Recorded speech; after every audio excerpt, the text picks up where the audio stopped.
పల్నాడు జిల్లా నరసరావుపేట భారత రాజ్యాంగం ఆమోద దినోత్సవ వేడుకలు ఘనంగా నిర్వహించిన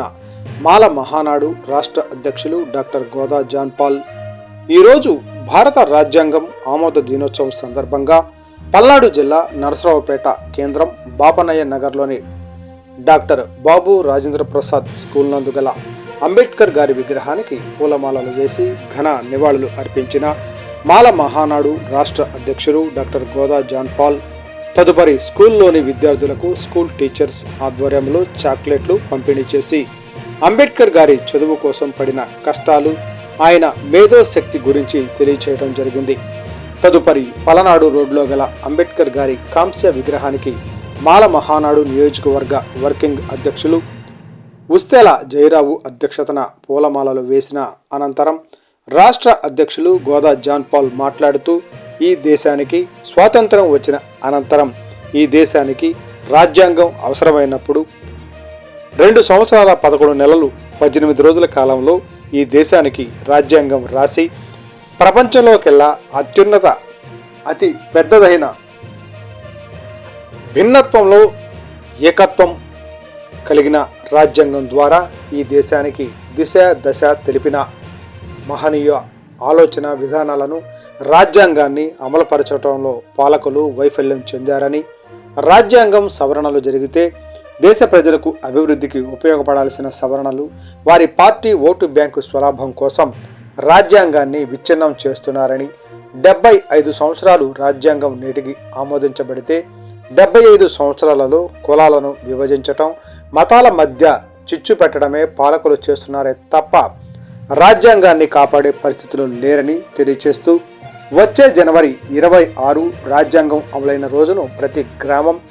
జిల్లా, రాష్ట్ర కార్యాలయాలలో అంబేద్కర్ గారి చిత్రపటాలతో నిర్వహించాలని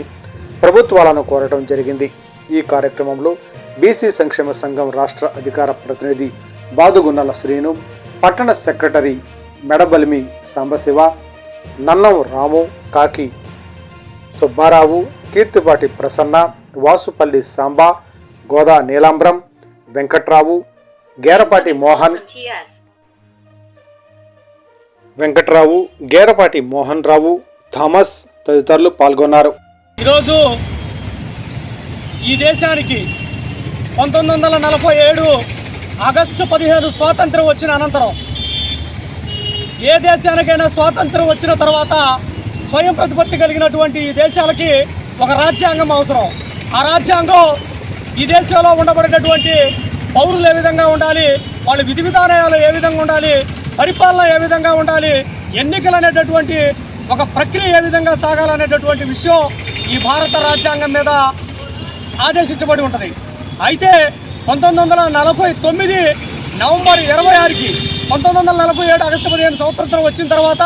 ఈ దేశానికి రాజ్యాంగం రాయాల్సినటువంటి సమయంలో డాక్టర్ బాబాసాహెబ్ అంబేద్కర్ గారికి ఆనాటి కాంగ్రెస్ ప్రభుత్వం, స్వాతంత్ర్య అనంతరం కాంగ్రెస్ ప్రభుత్వం 3 సంవత్సరాల కాల వ్యవధిలో భారత రాజ్యాంగాన్ని రాయాలని ఆదేశాలు ఇస్తే, ఆనాడు డాక్టర్ బాబాసాహెబ్ అంబేద్కర్ గారు 2 సంవత్సరాల 11 నెలల 18 రోజుల కాల వ్యవధిలో ఈ దేశానికి అత్యున్నత న్యాయస్థానాన్ని అత్యున్నత రాజ్యాంగాన్ని రాసి ఈ దేశంలో కాదు ప్రపంచంలోకెల్లా భిన్నత్వంలో ఏకత్వం కలిగినటువంటి రాజ్యాంగం, ప్రపంచంలోకెల్లా అన్ని రాజ్యాంగంలో కల్లా పెద్ద రాజ్యాంగం, గొప్ప రాజ్యాంగం అందించినటువంటి డాక్టర్ బాబాసాహెబ్ అంబేద్కర్ గారు ఈరోజు 75 సంవత్సరాలు భారత రాజ్యాంగం రాసి రాజ్యాంగాన్ని ఆమోదించినటువంటి ఈ రోజుకి, మరి ఈ 75 సంవత్సరాలు భారత రాజ్యాంగాన్ని ఆమోదిస్తే ఆనాటి పాలకులు మరి ఆమోదించినటువంటి రాజ్యాంగం జనవరి 26న అమలవుతూ ఉంటే, 1950 జనవరి 26న అమలవుతూ ఉంటే నేటికి 75 సంవత్సరాల ఈ స్వతంత్ర భారతదేశంలో డాక్టర్ బాబాసాహెబ్ అంబేద్కర్ రాసినటువంటి రాజ్యాంగాన్ని విచ్ఛిన్నం చేస్తూ రాజ్యాంగంలో ఆర్టికల్ని తమ యొక్క స్వార్థ ప్రయోజనాల కోసం ఈరోజు ఆర్టికల్స్ను కూడా ఈరోజు ఏదైతే సవరణలు చేస్తూ ఉన్నారో ఈ పాలకులు చేసినటువంటి రాజ్యాంగ సవరణలు అంబేద్కర్ గారు ఆ రోజే చెప్పారు, రాజ్యాంగ సవరణ చేయండి, పేద ప్రజల బడుగు బలహీన వర్గాల అభివృద్ధికి దోహదపడితే చేయండి, రాష్ట్రాల అభివృద్ధికి దోహదపడితే చేయండి, రాష్ట్రం ఇంకా డెవలప్ అయ్యడానికి ఈ ప్రజల సుఖాల సౌకర్యాలు అవసరమైతే సవరణ చేయాలంటే వాళ్ళ వ్యక్తిగత ప్రయోజనాల కోసం ఈరోజు రాజ్యాంగాన్ని సవరణ చేస్తూ విచ్ఛిన్నం చేస్తున్నటువంటి కేంద్ర రాష్ట్ర ప్రభుత్వాలకి ఈరోజు మాలమానాడుగా ప్రజా సంఘాలుగా ఒకటే హెచ్చరిస్తూ ఉన్నాం, అలాగే విన్నవిస్తూ ఉన్నాం. అయ్యా, అంబేద్కర్ గారు చనిపోయి ఇన్ని సంవత్సరాలు గడుస్తున్న ఆయన రాజ్యాంగం ఈ దేశంలో అమలవుతూ ఉంది. ఆ రాజ్యాంగాన్ని గౌరవించండి. ఈరోజు కేంద్రంలో ఉండబడినటువంటి ప్రభుత్వాలు చెబుతూ ఉన్నాయి ఇది రాజ్యాంగ దినోత్సవంగా చేయమని చెబుతూ ఉంది. అలాగే ఈ దేశ అత్యున్నత న్యాయస్థానంలో సుప్రీంకోర్టులో 2023 సంవత్సరంలో కూడా అంబేద్కర్ గారి విగ్రహాన్ని ఏర్పాటు చేసి ఆ విగ్రహానికి ఏ విధంగా పూజలు చేసినట్టు, దండలు పెట్టి నమస్కారాలు చేస్తున్నట్టు కేంద్ర రాష్ట్ర ప్రభుత్వాలు అంబేద్కర్ గారిని గౌరవించడంలో, రాజ్యాంగాన్ని అమలు చేయడంలో పూర్తి స్థాయిలో వైఫల్యం చెందిందని మాలమానాడుగా చెప్తూ ఈరోజు కులాలను విభజిస్తూ ఉన్నారు, మతాల్ని మధ్య చిచ్చు పెడతా ఉన్నారు. చేస్తున్నటువంటి పాలకులకి విధంగా రాజ్యాంగం మీద గౌరవం ఉంటే, అంబేద్కర్ గారి మీద ప్రేమ అభిమానాలు ఉంటే ఆ రాజ్యాంగాన్ని విచ్ఛిన్నం చేయకుండా గౌరవించే స్థాయిలో అధికారులు ఉండాలని ఈ సందర్భంగా తెలియజేస్తూ, గ్రామాన రానున్నటువంటి జనవరి 26 రాజ్యాంగం అమలైన రోజున అంబేద్కర్ గారి చిత్రపటాలతోటి ప్రతి ప్రభుత్వ కార్యాలయాల్లో గణతంత్ర దినోత్సవం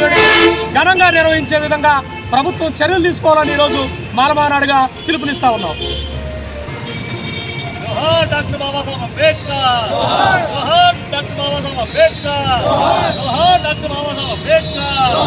వర్ధిల్లాలి భారత రాజ్యాంగం, వర్ధిల్లాలి భారత రాజ్యాంగం.